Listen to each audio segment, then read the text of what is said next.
Hello मित्रों, नमः संस्कृताय। मैं आराधना मिश्रा अपने यूट्यूब चैनल संस्कृत आराधना से सभी मित्रों का स्वागत करती हूँ। तो जैसा कि मित्रों, मैं यहाँ पर 1999 का हल प्रश्न पत्र करवा रही हूँ। तो जहाँ तक मैंने प्रश्नोत्तरी करवाई है उसके आगे की प्रश्नोत्तरी आज मैं करवा रही हूँ 60 प्रश्नों से। इसके पहले मैंने प्रश्नोत्तरी का 2 भाग अपलोड कर दिया है और चलिए आज देख लेते हैं 60 प्रश्नों की प्रश्नोत्तरी से। तो यहाँ से सभी मित्र जरूर देखिए और चैनल को सब्सक्राइब कीजिए, वीडियो को लाइक करिए। तो शुरू करते हैं। यहाँ पर हमारा पहला प्रश्न है आज का, निराश्रया हन्ते हता मनश्रिता। निराश्रया हन्ते हता मनश्रिता, यह किसकी उक्ति है? काश्यप की, भर्तृहरि की, द्रौपदी की, युधिष्ठिर की। तो किसकी उक्ति हो जाएगी? जो कि व्याख्यात्मक हल प्रश्न पत्र है, तो व्याख्या भी साथ में दी गई है। तो चलिए व्याख्या भी देख लेते हैं। तो उक्ति पूछा है तो किसकी हो जाएगी? तो यहाँ पर ऑप्शन 3 सही हो जाएगा, द्रौपदी की हो जाएगी। प्रस्तुत सूक्ति किरातार्जुनीयम प्रथम सर्ग के 43वें श्लोक का है, क्योंकि अब एग्जाम में प्रश्न संख्या भी पूछ रहा है। तो यहाँ पर श्लोक संख्या 43 का हो जाएगा। और इस उक्ति को द्रौपदी ने युधिष्ठिर से कहा है कि निराश्रया हन्ते हता मनश्रिता। ये डॉक्टर कपिल देव द्विवेदी किरातार्जुनीयम की बुक है। आगे नेक्स्ट क्वेश्चन देख लेते हैं। सदानुकूलेषु हि कुर्वते रतिम। सदानुकूलेषु हि कुर्वते रतिम, नृपेषु मातेषु सा सर्वसंपदा, यह किसके द्वारा कहा गया है? तो सदानुकूलेषु हि कुर्वते रतिम, नृपेषु मातेषु च सर्वसंपदा, यह किसके द्वारा कहा गया है? द्रौपदी द्वारा, वनेचर द्वारा, दुर्योधन द्वारा या युधिष्ठिर के द्वारा? तो ऑप्शन यहाँ पर हो जाएगा 2, वनेचर के द्वारा कहा गया है। ऑप्शन 2 सही है। और व्याख्या देख लेते हैं। तो प्रस्तुत सूक्ति किरातार्जुनीयम प्रथम सर्ग के 5वें श्लोक का है। इसी सूक्ति को वनेचर ने युधिष्ठिर से कहा है। नेक्स्ट क्वेश्चन देखते हैं आगे। सा चिन्तयेत्येवभियस्तो देशति रहो दुरंता बलवत विरोधिता। सा चिन्तयेत्येवभियस्तो देशति अहो दुरंता बलवत विरोधिता, यह किसके विषय में कहा गया है? युधिष्ठिर के, वनेचर के, दुर्योधन के या दुशासन के? तो यहाँ पर ऑप्शन 3 सही हो जाएगा, दुर्योधन के विषय में कहा गया है। प्रस्तुत सूक्ति किरातार्जुनीयम प्रथम सर्ग 23वें से उद्धृत है, 23वें श्लोक से यह उद्धृत है। यह कथन वनेचर के द्वारा कहा गया है और दुर्योधन के विषय में कहा है। वनेचर ने किससे कहा है? युधिष्ठिर से। नेक्स्ट क्वेश्चन आगे है। न क्षुद्रोपि प्रथम सुकृतयपेक्षया संश्रयाय प्राप्ते मित्रे भवति विमुखः किं पुनर्यस्तथोच्चैः। न क्षुद्रोपि प्रथम सुकृताय क्षया संश्रयाय प्राप्ते मित्रे भवति विमुखः किं पुनर्यस्तथोच्चैः। उपर्युक्त सूक्ति किस ग्रंथ से उद्धृत है? मेघदूतम, अभिज्ञान शाकुंतलम, उत्तरामचरितम, नीतिशतकम। तो ऑप्शन 1 सही हो जाएगा, मेघदूतम हो जाएगा। और इसके देख लेते हैं व्याख्या। तो यह सूक्ति मेघदूतम के पूर्व में के 170वें श्लोक दे रखा है यहाँ पर, जो कि पृष्ठ हो संख्या हो सकता है, लेकिन 70 श्लोक नहीं होगा क्योंकि यहाँ पर दिया भी नहीं है। तो यह पूर्व में के श्लोक से उद्धृत है। और कौन सा श्लोक है? तो यहाँ पर इसको काट देते हैं। आगे नेक्स्ट क्वेश्चन देखते हैं। स्त्री माध्यम प्रणय वचनम विभ्रमो ही प्रियेषु, यह सूक्ति किस ग्रंथ में आई है? तो स्त्री माध्यम होगा, कुछ यहाँ पर त्रुटियाँ हो गई हैं शब्द में देख रही हूँ। तो स्त्री माध्यम प्रणय वचनम विभ्रमो ही प्रियेषु, यह सूक्ति किस ग्रंथ में आई है? तो अभिज्ञान शाकुंतलम, किरातार्जुनीयम, नीतिशतकम या मेघदूतम। तो ऑप्शन 4 सही होगा, मेघदूतम से संबंधित है। नेक्स्ट क्वेश्चन आगे है। मेघदूतम किस छंद में रचित है? तो मेघदूतम की रचना किस छंद में हुई है? स्निग्धा, सादुर्यकीड़ित, मंदाक्रांता या शिखरणी। तो ऑप्शन 3 सही हो जाएगा, मंदाक्रांता छंद है पूरे में और 2 भाग है, पूर्व मेघ, उत्तर मेघ। तो ऑप्शन यहाँ पर 3 सही हो जाएगा। नेक्स्ट क्वेश्चन है आगे। यहाँ पर देखते हैं। मंदाक्रांता छंद का लक्षण है। महाकवि कालिदास ने संपूर्ण मेघदूत गीत काव्य को मंदाक्रांता छंद में उपनिबद्ध किया है। इस छंद के प्रत्येक चरण में मगड़, भगड़, नगड़, तगड़, तगड़ तथा गुरु के क्रम से 17 वर्ण होते हैं और चौथे, 10वें एवं 17वें वर्ण पर विराम होता है। नेक्स्ट क्वेश्चन आगे देखते हैं। भवभूति का स्थित काल यहाँ पर पूछा है, तो कौन सा सही हो जाएगा? 5वीं शताब्दी, 6वीं शताब्दी, 7वीं शताब्दी या 8वीं शताब्दी? यहाँ पर दिया गया है ऑप्शन 4, 8वीं शताब्दी हो जाएगा। और यहाँ पर देखते हैं व्याख्या। तो डॉक्टर कपिल देव द्विवेदी ने साक्ष्य के आधार पर यह विचार व्यक्त किया है कि भवभूति की स्थित काल लगभग 680 ईस्वी से 750 ईस्वी तक मानना उचित है। अतः उनकी स्थित काल 8वीं शताब्दी मानी जा सकती है, जो कि उत्तरामचरितम में डॉक्टर कपिल देव द्विवेदी की बुक से ये उद्धृत है। आगे नेक्स्ट क्वेश्चन है, अनिर्भिन्नो गंभीरत्वाद अंतर्गुण घनव्यथा पुटपाक प्रतीकाशो रामस्य करुणो रसः। अनिर्भिन्नो गंभीरत्वाद अंतर्गुण घनव्यथा, यह किस कवि ने और किस संदर्भ में कहा है? तो किस कवि की रचना है? कालिदास ने मेघ का वर्णन करने में, भारविनी द्रौपदी की व्यथा का वर्णन करने में, भवभूत ने, यहाँ पर पूछा है कि भवभूत ने राम की करुण रस का वर्णन करने में, वही उत्तर यहाँ पर हो जाएगा कि भवभूत ने राम की करुण रस का वर्णन करने में कहा है। ऑप्शन 3 हो जाएगा, पूरा ऑप्शन नहीं पढ़ेंगे तो 3 ऑप्शन ही सही हो जाएगा। यहाँ पर डबल डबल दे रखा है तो यहाँ पर भवभूति हो जाएगा। और ये तमसा ने कहा है, नहीं तमसा ने नहीं, मुरला ने कहा है, अनिर्भिन्नो गंभीरत्वाद अंतर्गुण घनव्यथा पुटपाक प्रतीकाशो रामस्य करुणो रसः, मुरला का कथन हो जाएगा। नेक्स्ट क्वेश्चन आगे है, यहाँ देखिए लिखा भी गया है, भवभूत कृत उत्तरामचरितम नाटक तृतीय अंक के श्लोक संख्या 1 पहला ही है या अनिर्भिन्नो गंभीरत्वाद अंतर्गुण घनव्यथा पुटपाक प्रतीकाशो रामस्य करुणो रसः, अर्थात इस श्लोक में कवि ने राम के करुण रस का वर्णन किया है, जो कि मुरला के द्वारा पहला प्रथम श्लोक कहा गया है।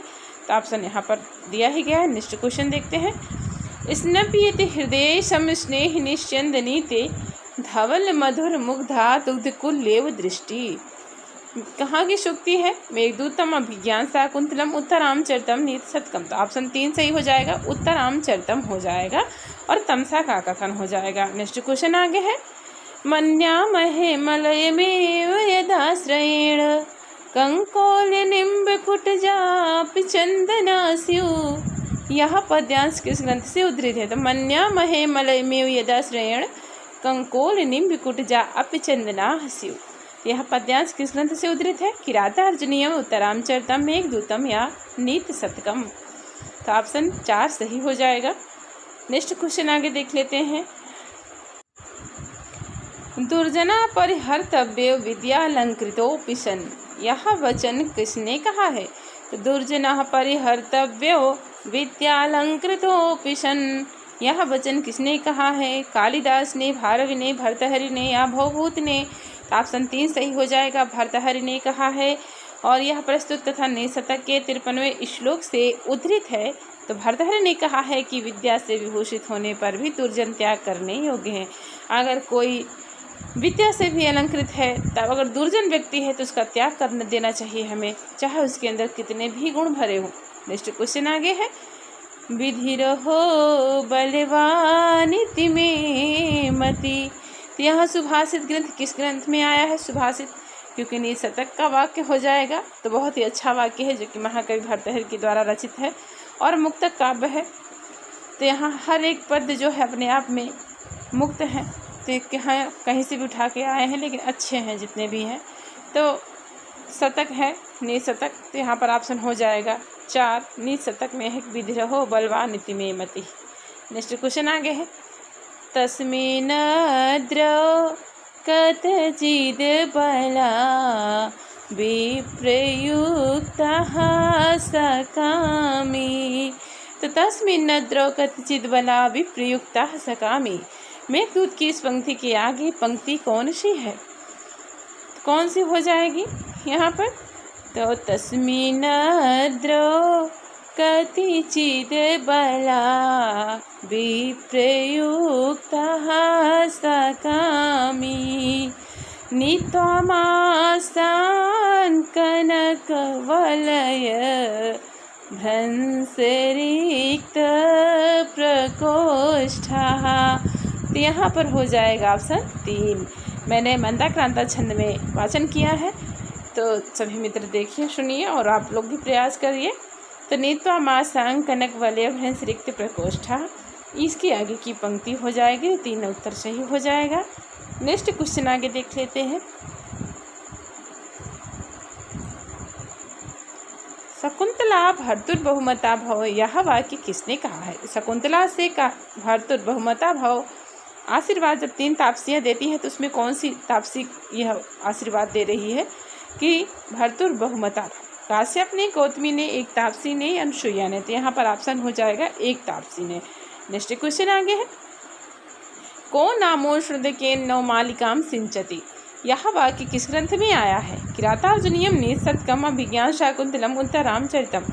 तो को नामो श्रुतकेन नवमालिकाम सिंचति, यह वाक्य किस ग्रंथ में आया है? तो ऑप्शन हो जाएगा 3, अभिज्ञान शाकुंतलम के चतुर्थ अंक का वाक्य है। और कौन कह रहा है इस वाक्य? तो यहाँ पर प्रियंवदा कह रही हैं।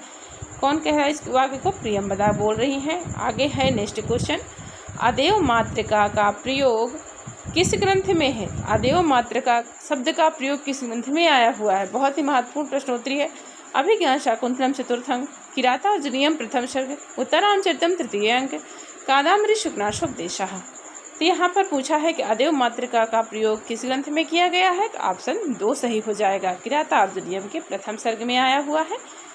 और यहाँ पर देख लेते हैं इसका व्याख्या है। अदेव मातृका शब्द का प्रयोग किरातार्जुनीयम के प्रथम सर्ग के 17वें श्लोक में हुआ है। अदेव मातृक शब्द नदी मातृका के अर्थ को सूचित करता है। नेक्स्ट क्वेश्चन है, निम्नलिखित में शुद्ध वाक्य कौन सा है? तो निम्नलिखित में शुद्ध वाक्य कौन सा होगा? ग्रामस्य बहिः विद्यालयो अस्ति, ग्रामेण बहिः विद्यालयो अस्ति, ग्रामात् बहिः विद्यालयो अस्ति, ग्रामं बहिः विद्यालयो अस्ति। यहाँ पर शुद्ध वाक्य पूछा है तो ऑप्शन 1 सही हो जाएगा, ग्रामस्य बहिः विद्यालयो अस्ति हो जाएगा। नेक्स्ट क्वेश्चन आगे है, निम्नलिखित में शुद्ध वाक्य के क्रमांक का निर्देश कीजिए। तो निम्नलिखित में शुद्ध वाक्य के क्रमांक का निर्देश पूछा है तो क्या होगा? उभयता कृष्णस्य गोपालाः सन्ति, उभयतः कृष्णं गोपालाः सन्ति, उभयतः कृष्णेन गोपालाः सन्ति, उभयतः कृष्णात् गोपालाः सन्ति। तो ऑप्शन 2 सही हो जाएगा, उभयतः कृष्णं गोपालाः सन्ति हो जाएगा। उभयतः कृष्णं गोपालाः सन्ति वाक्य शुद्ध है, क्योंकि उभयतः सर्वथा अधिक ऊपर आदि के योग में द्वितीया विभक्ति होती है। और यह जो कि 1999 का हर प्रश्न पत्र मैं करा रही हूँ, तो वहीं के सारे आए हुए प्रश्न हैं जो कि व्याख्यात्मक है, तो व्याख्या भी साथ में दी गई है, तो साथ में व्याख्या भी लेते चल रहे हैं। व्याख्या से बहुत सारी चीज़ें स्पष्ट हो जाती है, डॉक्टर बाबूराम सक्सेना की बुक से भी है। नेक्स्ट क्वेश्चन आगे देखते हैं, गामदोग्धिपयः बलिं भिक्षते वसुधाम, गामदोग्धिपयः बलिं भिक्षते वसुधाम वाक्यों में क्रमशः गाम और बलिं में कर्मकारक द्वितीय विभक्ति का विधायक सूत्र कौन सा हो जाएगा? आधे सिंहस्थ साम कर्म उपमानंगवशः दुहि आच पच दंड आधिकारिका के साथ अभिनिवश्च सा। तो यहाँ पर पूछा है कि गाम दोग्धिपयः बलिं भिक्षते वसुधाम वाक्यों में क्रमशः गाम और बलिं में कर्मकारक द्वितीय विभक्ति का विधायक सूत्र कौन सा हो जाएगा? तो ऑप्शन 3 सही हो जाएगा, दुहि आच पच दंड रुद्र प्रच ची ब्रू।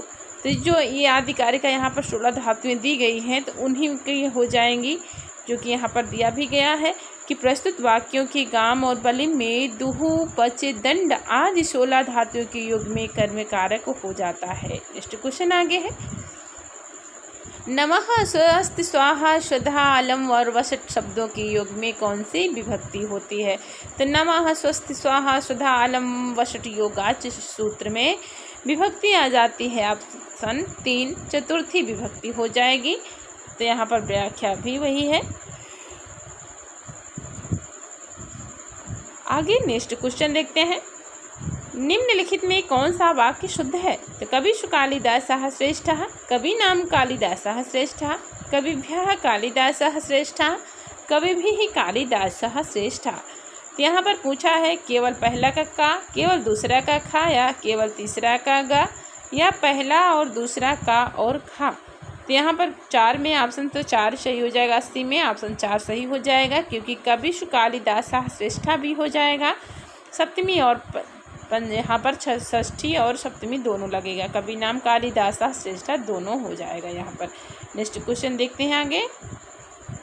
यहाँ पर नेक्स्ट क्वेश्चन है, निम्नलिखित में शुद्ध विभक्ति प्रयोग किस वाक्य में है? तो निम्नलिखित में शुद्ध विभक्ति का प्रयोग किस वाक्य में दिया गया है? मयि मोदकम रोचते, माम मोदकम रोचते, मया मोदकम रोचते, मह्यम मोदकम रोचते।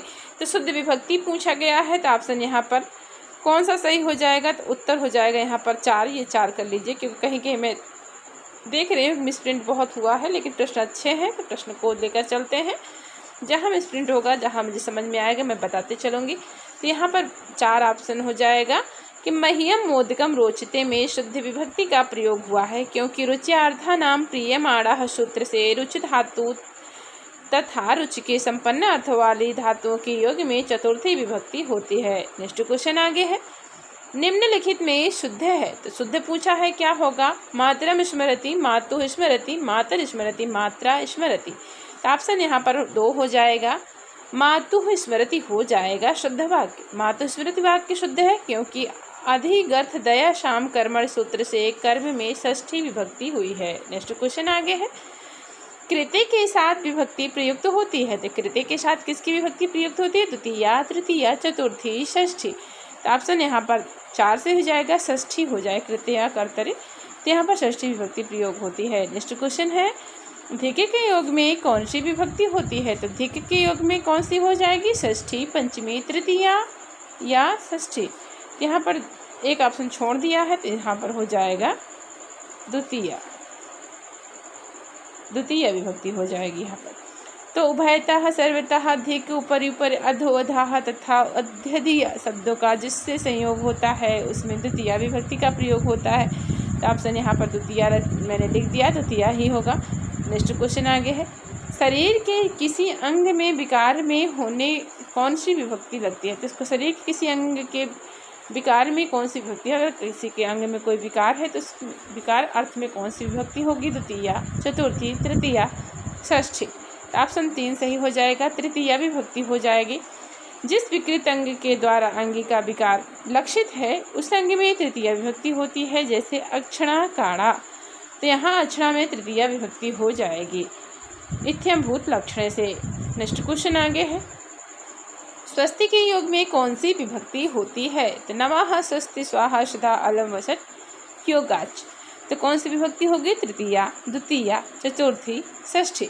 ऑप्शन 3 सही हो जाएगा, चतुर्थी विभक्ति हो जाएगी। नमः, स्वस्ति, स्वाहा, शुदा, अलम, वसट, योगाच से सूत्र में संपदाने चतुर्थी होगी। नेक्स्ट क्वेश्चन आगे है, जटाभिताप्सा में तृतीया विभक्ति का विधायक सूत्र कौन सा हो जाएगा?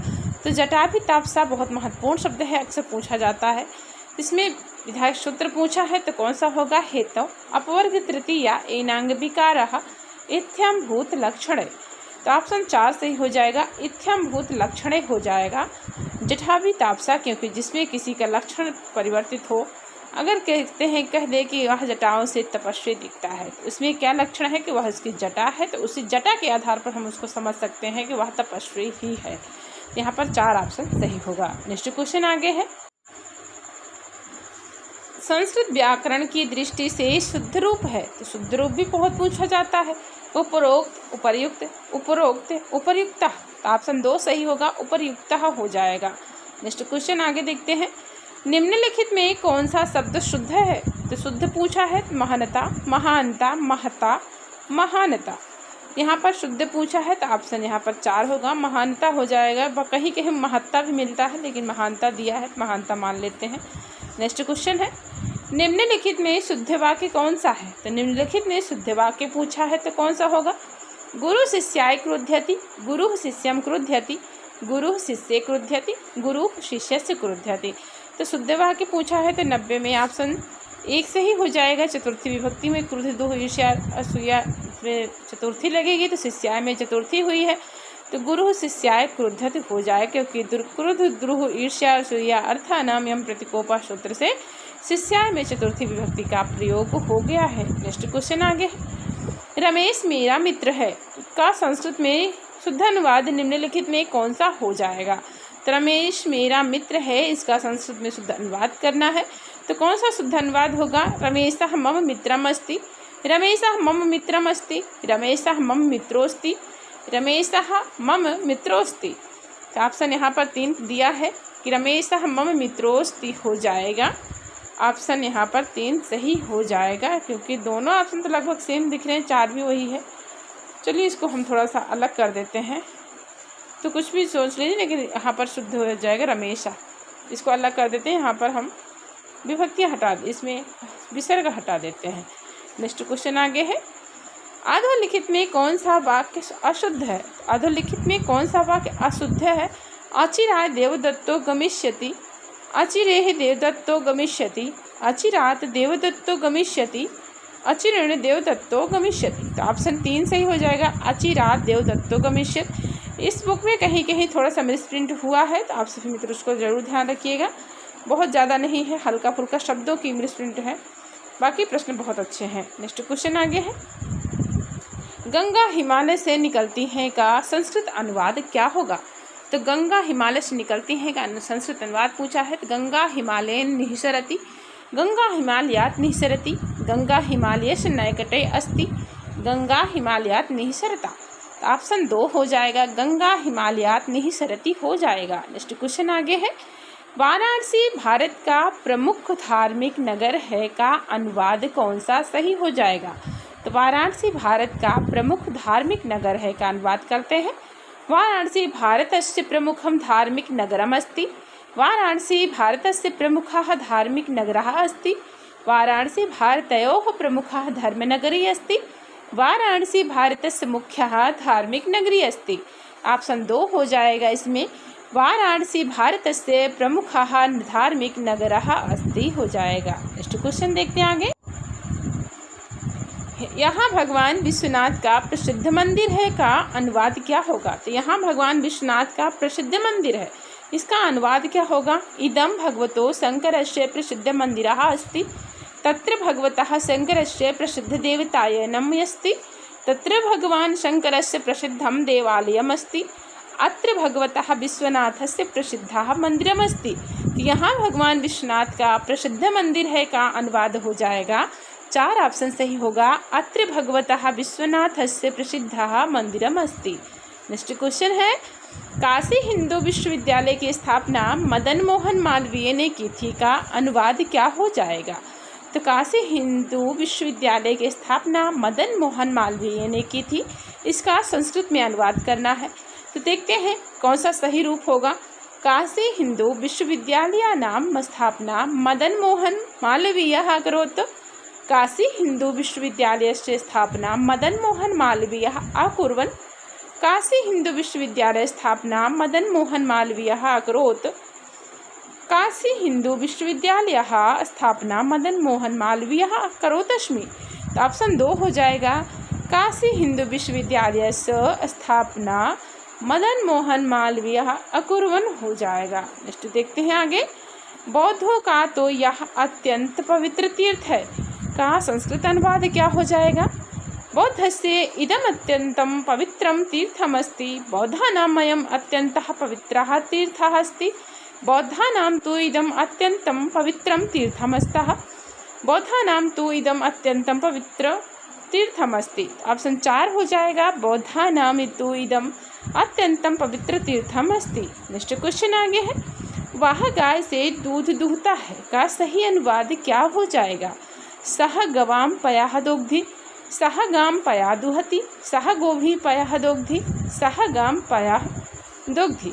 ऑप्शन 4 सही हो जाएगा, वह गाय से दूध दोहता है का सही अनुवाद होगा, सह गाम पयाह दोग्धि हो जाएगा।